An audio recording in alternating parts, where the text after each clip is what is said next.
আমার নবীজির কাছে এসেছেন, আসিয়া সালাম দিয়ে বলেন, ইয়া রাসূলুল্লাহ, আল্লাহ পাঠিয়েছে আপনার রূহ মুবারক নেওয়ার জন্য।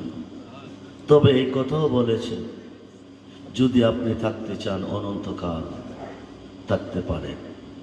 নবীজি বলেন, সব কিছুর স্বাদ আমি গ্রহণ করেছি, কিন্তু মৃত্যুর যন্ত্রণা আমি গ্রহণ করি নাই।